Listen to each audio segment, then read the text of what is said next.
This episode is brought to you by Vital Farms. Isn't it bullshit to have to question where your food comes from? At Vital Farms, you can trace your pasture-raised eggs all the way back to the source, the pasture. On the side of each pasture-raised carton of eggs, you'll find the name of the farm where your eggs were laid. And when you look the farm up on their website, you'll get a peek at all the sunshine, fresh air, and open space the hens enjoy. Learn more and find out where to buy them at vitalfarms.com. Vital Farms, keeping it bullshit free. This episode is brought to you by Kia's first 3-row all-electric SUV, the Kia EV9, with available all-wheel drive and seating for up to 7 adults, with a 0 to 60 speed that thrills you 1 minute and available reclining lounge seats that unwind you the next. Visit kia.com/EV9 to learn more. Ask your Kia dealer for availability. No system, no matter how advanced, can compensate for all driver error and or driving conditions. Always drive safely. This episode is brought to you by Shopify. That's the sound of switching your business to Shopify, the global commerce platform that supercharges your selling. Harness the best converting checkout and same intuitive features, trusted apps, and powerful analytics used by the world's leading brands. Stop leaving sales on the table. Discover why millions trust Shopify to build, grow, and run their business. Sign up today for your $1 per month trial period at shopify.com/tech23. It's time to say goodbye to hold music and say hello to fast customer support with Service Cloud. With trusted AI and data working together, you can skip long wait times and deliver efficient, personalized service right away, all while keeping support costs low and more customers happy. Reimagine your customer support with the #1 AI CRM for service. Learn what's possible at salesforce.com/products/service. Reboot your credit card with Apple Card, the credit card created by Apple. It gives you unlimited daily cash back that you can now choose to grow in a high-yield savings account that's built right into the Wallet app. Apply for Apple Card now in the Wallet app on iPhone and start growing your daily cash with savings today. Apple Card subject to credit approval. Savings is available to Apple Card owners subject to eligibility requirements. Savings accounts provided by Goldman Sachs Bank USA. Member FDIC. Terms apply. Welcome to the HCI family of podcasts. We're your source for personal, professional, and organizational growth and development. We share our own original research, explore industry trends, and interview executives and thought leaders from across the globe. Join us for practitioner-oriented content around all things leadership, HR, talent management, organizational development, and change management. Maximize your personal and organizational potential with the HCI family of podcasts.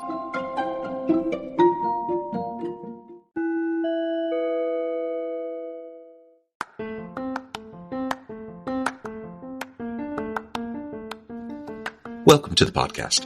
In this podcast episode, I talk with Richard White about the challenges of customer-facing teams in a fully remote or hybrid environment.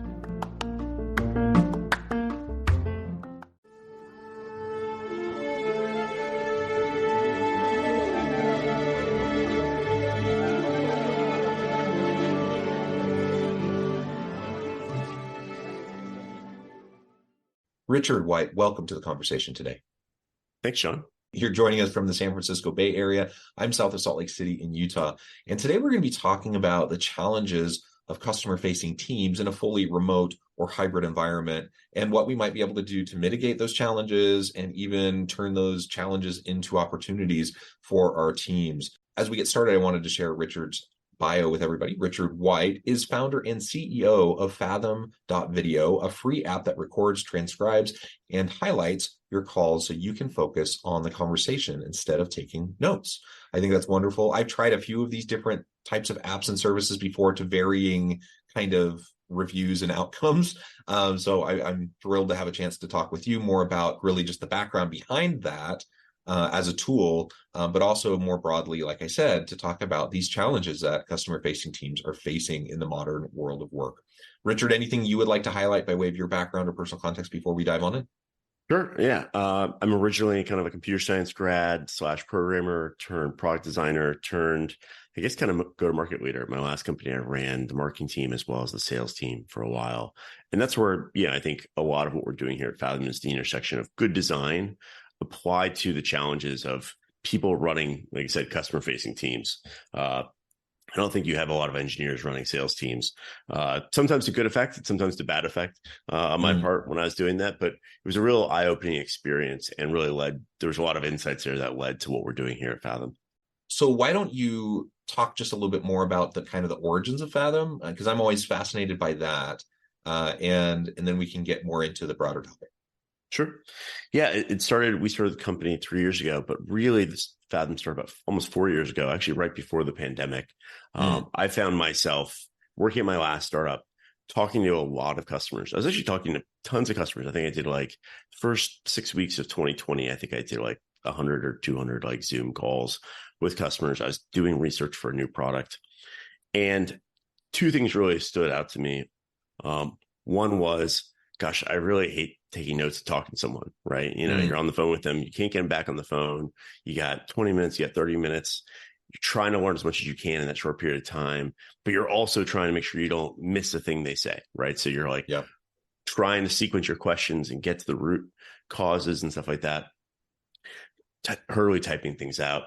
And what I kind of found was two things. One is, I think I'm a pretty good note taker. I would be really diligent on the call. I'd block out 10 minutes after the call to like clean up those notes and make them make sense. But two things I found. One was 3 weeks later, I would look at some of my notes and be like, I don't remember who this was and like what we talked about and the important nuance. And probably the more frustrating part is, the whole point of me talking to all these people was to inform a strategy and present this back to the team. Hey, I talked to these people. Here's what we've learned. This episode is brought to you by Klaviyo, the platform that powers smarter digital relationships. With Klaviyo, you can activate all your customer data in real time, connect seamlessly with your customers across all channels, guide your marketing strategy with AI-powered insights, recommendations, and automated assistance. Deliver experiences that feel individually designed at scale and grow your business faster. Power smarter digital relationships with Klaviyo. Learn more at klaviyo.com/Spotify. That's KLAVIYO.com/Spotify. Brooks Running has a new shoe for you runners out there. Did you hear that? Better turn up your volume. In fact, turn it up to the max. Introducing the all-new Ghost Max. It's got all kinds of things to make your knees and ankles feel protected.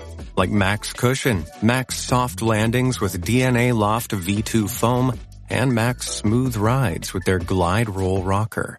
Feel better on your run with Ghost Max. Learn more at brooksrunning.com. And what I found was when you take a bunch of notes and synthesize them down to, here's 3 bullet points or here's 3 takeaways, it lost a lot of the like human emotion that made it credible and authentic. And I presented my team like I had these huge insights. I talked to these 10 customers. Oh my gosh, we learned A, B, and C, and people were just like, okay, right? It was like really fell flat, and I was like, wait, what am I missing here?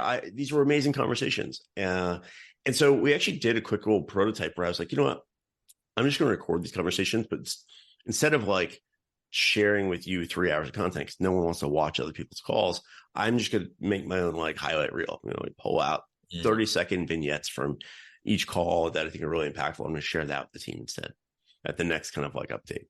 And I did that, and the response was so much different, right? It was people were leaning in, people were asking follow-up questions, like, because it's just so much more credible than me just saying there's a few bullet points.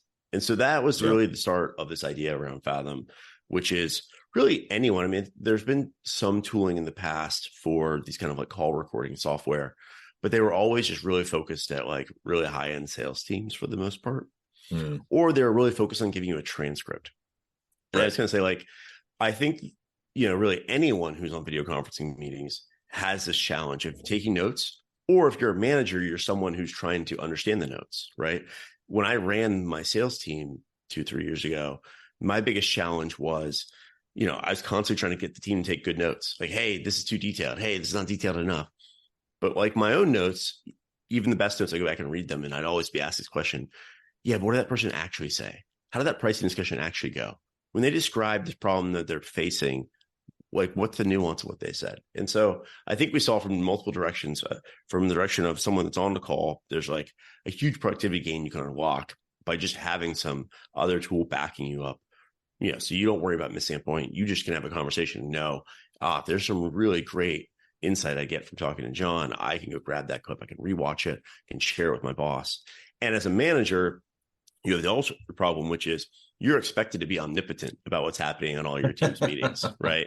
Yeah. You're expected to be there, whether it's internal or especially if it's external, and you don't have time to listen to all this stuff. Nor do you have anyone, I think, if you had enough time, no one has the fortitude to listen to hours and hours of people doing calls. One of the interesting stats we find, only about 15% of a video call ever gets highlighted. Right. And so that makes sense. It's 85% of these meetings are kind of what you expect, kind of rote. It's 15% of them are actually the really interesting parts that someone else needs to see. And so really we're oh, let's go build a tool that helps the ICs on the call be more productive, less stressed, and helps the managers find out about that 15% of the call they should be listening to, so that they at least can present themselves as omnipotent as possible. Yeah, well, that's really cool. And like I said, I've tried some of these before, like the AI note takers or whatever. And you have the transcripts, like in Zoom, they'll auto-generate transcripts. And what I found is it's fine. It's marginally helpful, but it hasn't necessarily moved the needle. And so what you're describing seems to be a bit different than some of those other tools. Yeah, I mean, there's three big differences between us and I think a lot of the tools that came before this. A lot of them just spit out a transcript. We actually spit out some structured notes or an AI summary, but we don't rely on the text. I find that all of the text, whether it's some AI summary or what's the transcript, no one should read the transcript. We use the transcript as a way to get back to the part of the call to watch. I think you really have to watch the primary source. And so we focus more on let's find the highlights and rewatch the 3 minutes of that meeting that really matters, rather than you try to read the transcript, because a lot gets lost even in that. The second thing we do that other ones don't do is we give you instant access to all the stuff after the call. Zoom itself even takes half an hour to get you just the recording and the transcript after the call. We get it to you within 10 seconds. And I think that's super important too, because if you're trying to replace notes, people clean up their notes after the call, right? Or they do all their actions. They do follow-up emails. They put the stuff in the CRM. And so we thought it was super important to make sure that thing is super fast from a UX perspective. And then the third big difference is we're completely free for individuals. And so I think a lot of these other tools are charging you a lot of money for a tool that's slow and doesn't really give you the output you want. Yeah, cool. And one of the things we've been focusing on so far in the conversation is the customer facing piece of this, right? So during the pandemic, everyone had to go remote, and lots of teams who perhaps weren't comfortable in a remote environment with remote collaborations had to try to figure out better approaches.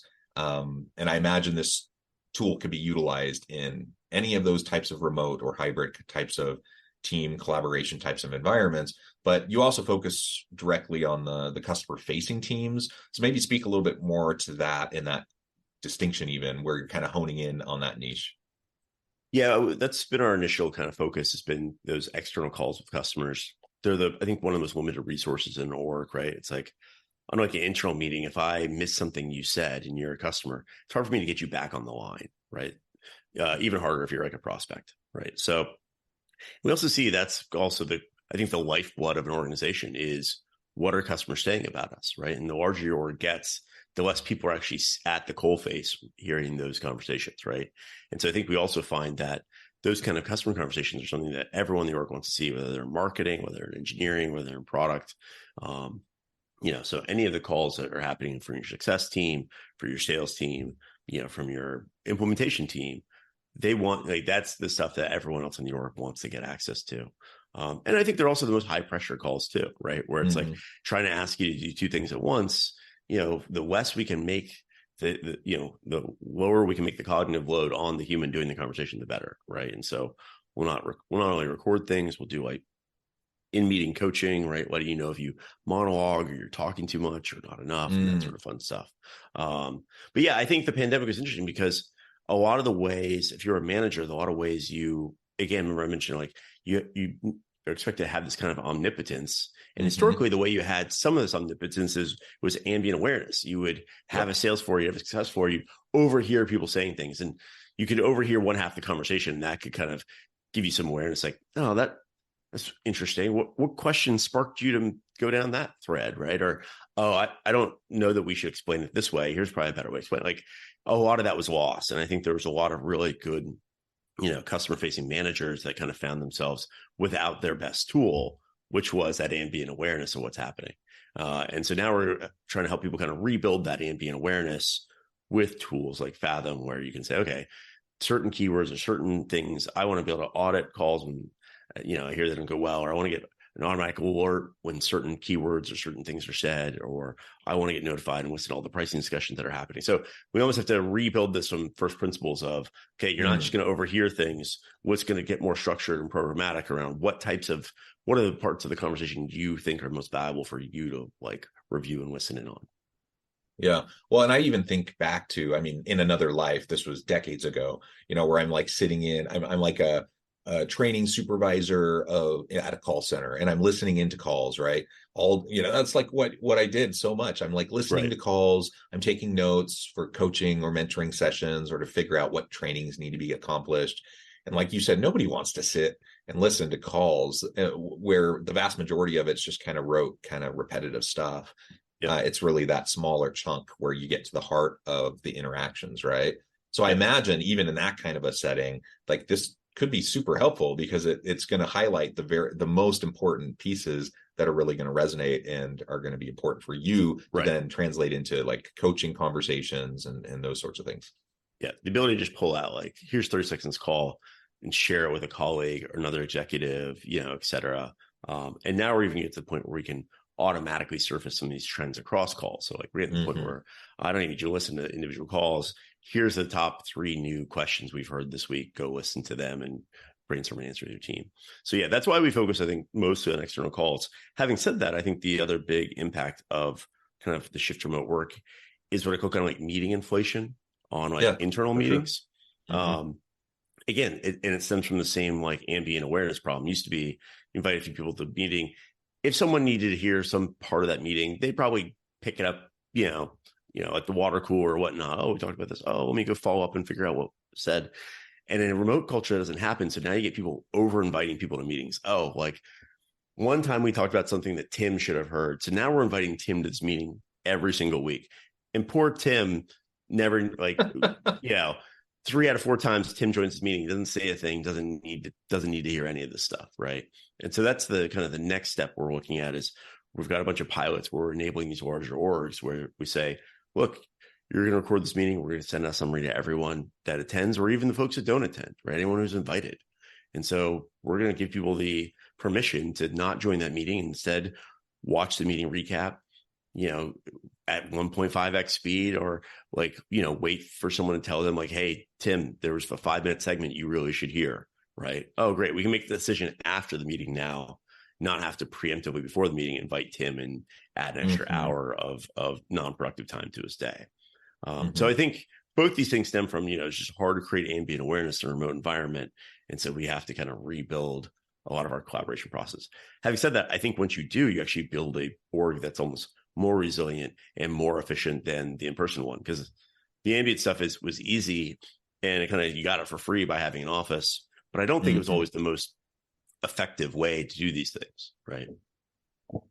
Well, right. And that's one of the big arguments that leaders are making as they're doing, calls for return to the office, or mandates even for their remote or hybrid workers, is they feel like, well, we just don't know what's going on. We don't have that ambient knowledge of what's happening just through the inner office culture and water cooler conversations and all that kind of casual stuff. And, there are good reasons to be together face to face in an office setting. So I don't want to downplay that. And there could be good strategic reasons for it. But if the general thing is, I just don't know what's going on anymore in this remote environment, and I need to have better kind of knowledge and better even control over what's happening, I think that's not a great reason. I think there are tools that can help us to do that. And there are ways that we can, in a remote or a hybrid environment, help these collaborative opportunities to still occur, even if it's different than what it, when it happened perhaps organically in, an office setting. So I think tools like this, really can play a huge role as we move forward, as we wrestle with and navigate this, face-to-face versus remote or hybrid kind of a context for organizations, and as leaders navigate that too. As all of these back to office mandates are happening in various organizations, you see the strain in the tension with workers who've become accustomed to the flexibility of working in at least a hybrid, if not a remote kind of an environment, and really, hesitating, and you see lots of people just choosing to leave because they don't want to go back to that face-to-face environment. And frankly, we're in a really tight labor market, skills gaps. It's not easy to get and retain good people. And so, you have to wrestle with, well, what are the pros of bringing people back to the physical office space? And there can be many, but what are the downsides to that? And one of them is you might not be able to keep that good person or attract the next good person. And so, again, using tools like this to allow you to engage with and monitor, I say monitor in a healthy way, like to just that understanding of what's happening, to be able to have that understanding, using tools like this, I think is going to be really important moving forward. Yeah. I mean, I think our vision is, a world where it's like, actually, you prefer to have the remote meeting. It's actually easier on you and whatnot. And I already live this, because sometimes people ask me, hey, you want to meet up for coffee? And I'm like, we can, but I'd rather not, because if you tell me anything, I'm going to forget 50% of it. Not my action items going to be really bad. But if you meet with me on Zoom, one, obviously it saves too much time to go in the coffee shop, but I also have this recording of it, right? And I have this whole new muscle memory that makes me a much more productive person when I can do this kind of interaction versus going to the coffee shop, whipping out my notepad and trying to be like, wait, what did you say? And like, losing a lot of the nuance that I would get via video. So I think that's possible. As intentional as we might be when you're meeting with a person, you're trying to be present with them, you're trying to listen, you're trying, like, of course, all those things, we try to do it. We still have terrible memories. Yeah. and like you said, even if we're really skilled at taking really great notes, it's still just, it's hard when you're having all these interactions to keep everything straight and to be able to develop those types of meaningful kind of interactions and relationships with people without tools to help us to reinforce us, right? I feel like I'm a fairly intelligent person, but man, I talk with a lot of people and I'm just not going to remember it all. Right. I don't think we were built to have, 5 to 7 calls a day with 5 different people, 5 days a week, right? And, you think about some of these jobs where it's like I catch up with someone once a month or once a quarter. Gosh, I don't remember. I feel bad. Like they all blur together at some point. And there's something really special that happens when I meet with someone on a video call. I've recorded it, summarized it, or review it, and then meet with them 6 months later. I go back and watch the last couple of minutes of that call, and immediately pops in my brain. I remember exactly where I left off with that person, right? And so that's what this is all about, right? Like, we have enough stressful things in our lives. So like, how do we find ways to make it slightly less stressful? Well, and I love what you mentioned a few minutes ago too, just about meeting fatigue and like having so many pointless meetings.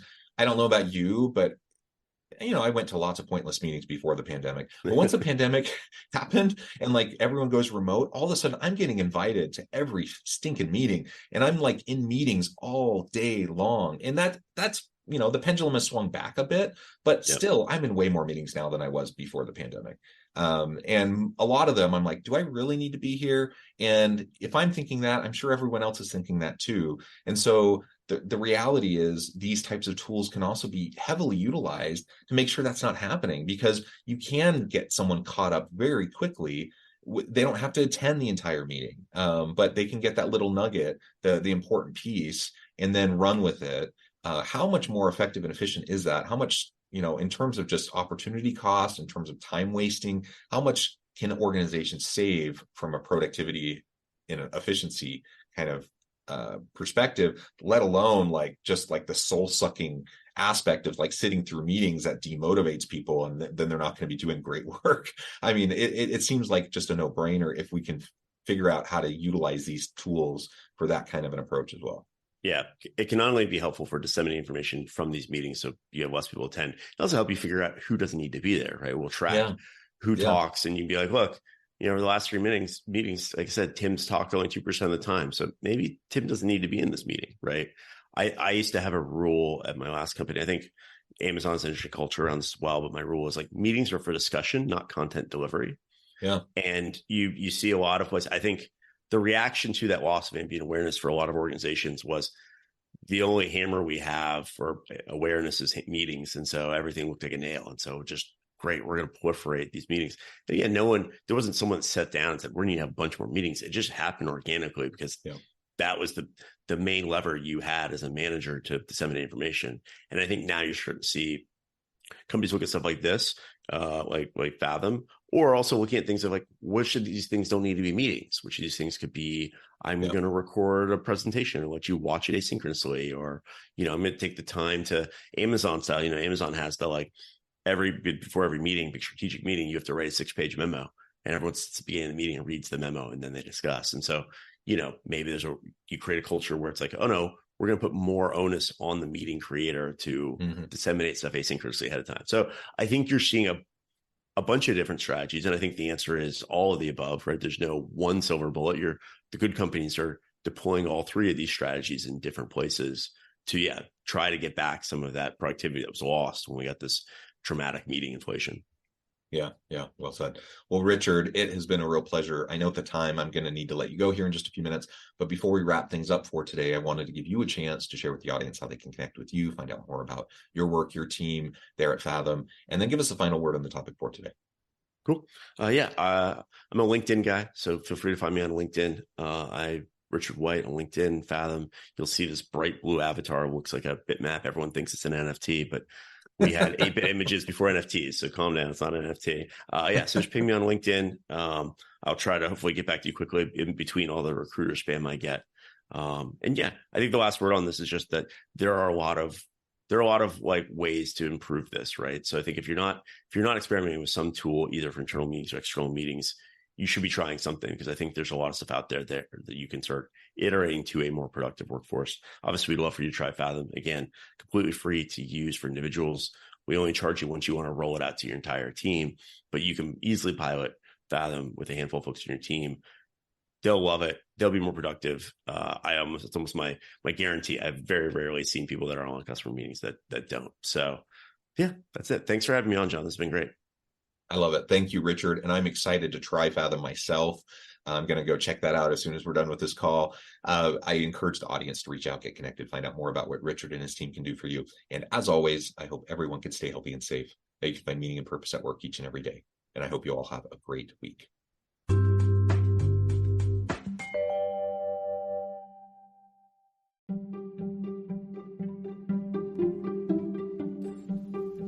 Thanks for joining us for this episode of the podcast. We hope you stay healthy and safe, and please join us again soon.